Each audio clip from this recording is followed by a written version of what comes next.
Voilà, M. Diop, notre série de plateaux touche à sa fin. Donc, nous allons demander aux techniciens de nous montrer l'élément des recommandations.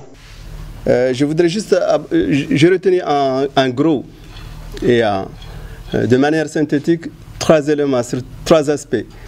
D'abord, il y a la question institutionnelle, les aspects institutionnels pour assurer la durabilité. En ce qui concerne donc les aspects de structure de gestion à ce niveau, les structures de relations ou la prise en charge par les services de l'État, soit les services les services déconcentrés de l'État, ou que ce soit bien au niveau des services déconcentrés ou au niveau des collectivités.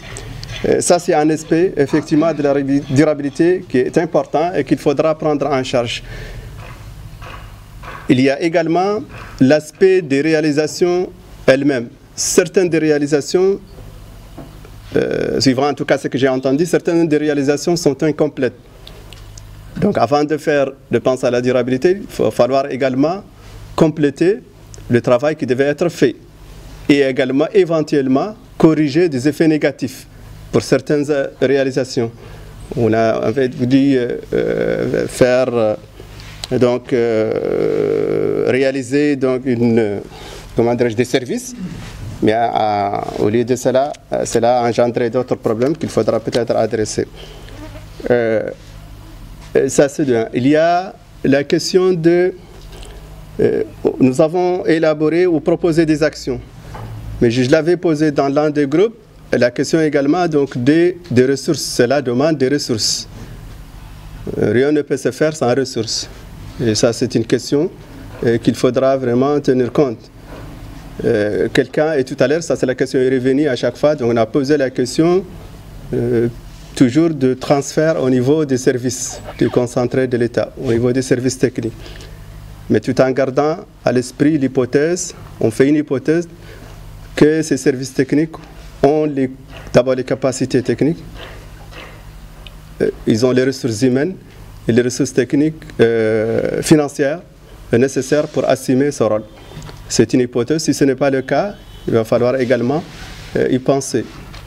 Je n'ai pas vu, à un moment donné, où ça n'a pas apparu de manière très claire, le rôle que l'on peut aussi attribuer aux partenaires. Ça, c'est de nature. Bon, je ne sais pas, est-ce que c'est par politesse ou par... Mais de toutes les façons, le partenaire est logique. Il a contribué à une réalisation, il a intérêt à ce que cette réalisation puisse aussi continuer sous une forme. Donc, il devra avoir un rôle, en tout cas, dans la pérennisation de ces réalisations. Et il devra avoir assumé, en tout cas, un rôle dans cela. Et bon, les propositions, il y en a qui ont proposé des lignes de crédit pour que les ONG puissent... L'essentiel, c'est que en réalité, qu'ils puissent avoir un rôle à jouer dans cette pérennisation. Et les actions qui vont venir par la suite, les projets ou les actions qui vont être programmées par la suite, devront prendre en charge ou devront prendre en compte en réalité les acquis des projets précédents. Nous devrons bâtir sur ce que nous avons fait. C'est ça un peu donc l'essence de ce que nous sommes en train de faire comme capitalisation, c'est de pouvoir bâtir toujours, c'est de construire le développement, c'est en réalité c'est un processus cumulatif. Donc on devra toujours penser à bâtir sur ce que nous avons fait, le consolider et à partir de là, donc rien n'empêche de prendre en fait les réussites que nous avons fait dans les projets précédents, dans toute nouvelle programmation, dans toute nouvelle intervention que nous voulons mettre en place. Activité de suivi, il faudra toujours que l'on puisse toujours faire sentir, comme quelqu'un l'a dit, je pense que c'est le maire ou quelqu'un en tout cas de l'assistance, il pense toujours à accompagner ce que nous avons réalisé. Le suivi que nous faisons sur le terrain, ça ne s'arrête pas avec la fin des projets. Même si nous avons réalisé des projets il y a 2 ans, ou 3 ans, ou 4 ans, rien n'empêche en fait ces projets ou ces réalisations puissent continuer dans les processus de suivi. Je ne parle pas dans les processus de mise en œuvre, mais dans les processus de suivi, qu'ils puissent être inclus sous forme disons pour que les gens puissent sentir effectivement qu'il y a toujours, qu'on s'occupe en réalité de ce que nous avons fait et que nous ne l'avons pas tout simplement fait et puis jeté après et on s'en occupe plus. Je pense que ça c'est un aspect aussi important du côté en tout cas des partenaires qui doit être pris en charge. L'exemple en réalité, effectivement, l'exemple des caisses de crédit est éloquent. Effectivement, nous sommes dans un processus d'essai de changement de mentalité au niveau des populations et c'est un processus très long et qui prend du temps et du coup nous avons besoin toujours d'accompagner ces populations jusqu'à ce qu'elles puissent en réalité comprendre effectivement que voilà, certaines mentalités ne sont pas acceptées ou ce ne sont pas, en tout cas c'est pas ça la réalité.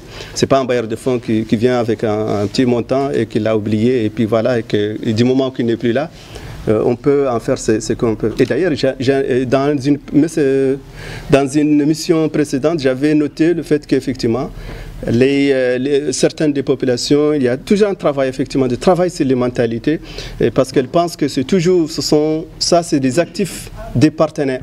Ça c'est les moulins à grains du PNUD. On ne peut pas y toucher. Ça c'est les installations solaires du PNUD. Il y a une batterie qui manque. Bon.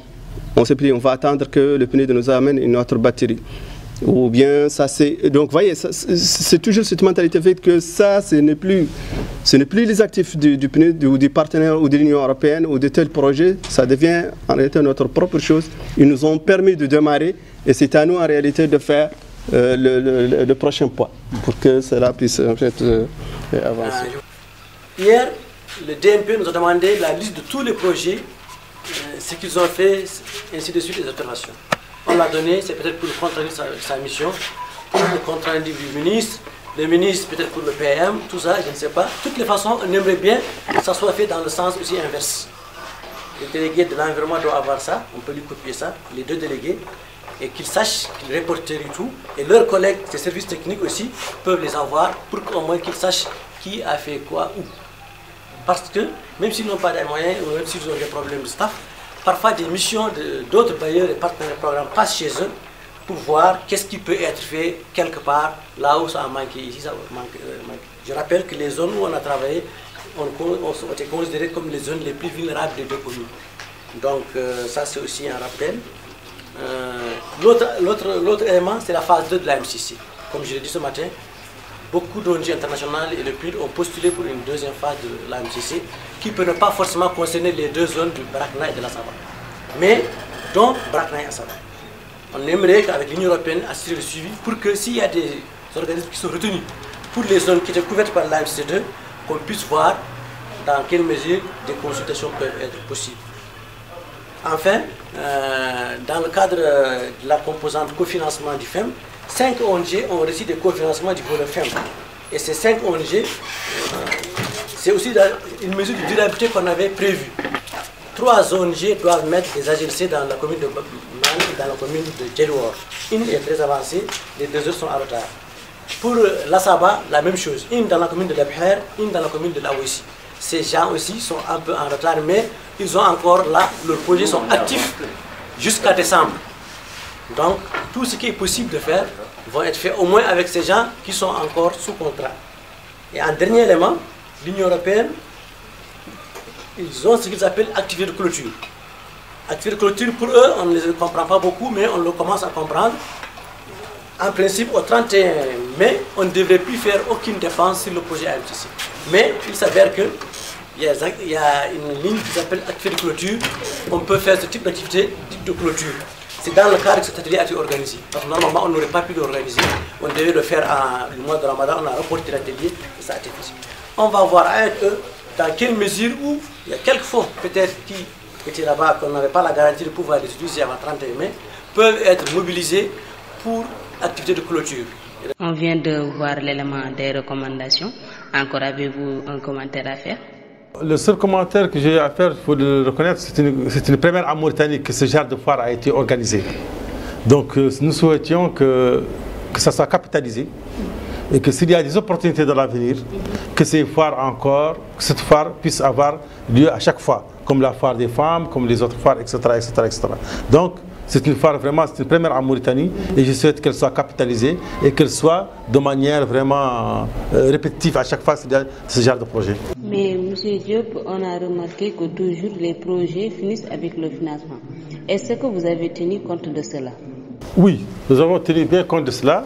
D'ailleurs, c'est l'occasion pour moi de remercier l'ensemble de l'équipe du programme SGP, donc de nous avoir encadrés pendant tout le processus de financement, afin de nous former sur une porte de sortie, afin de pérenniser tous les projets. Donc, effectivement, chaque village a été préparé par un comité villageois qui a été formé pendant tout le processus et par conséquent qui est aujourd'hui apte à pérenniser toutes les actions qui ont été mises en place. Monsieur Diop, merci d'avoir accepté notre invitation. Merci beaucoup, mademoiselle. Merci. C'est la fin de cette émission. Nous vous remercions de l'avoir suivi. Je vous donne rendez-vous à la prochaine, Inch'Allah. Merci beaucoup.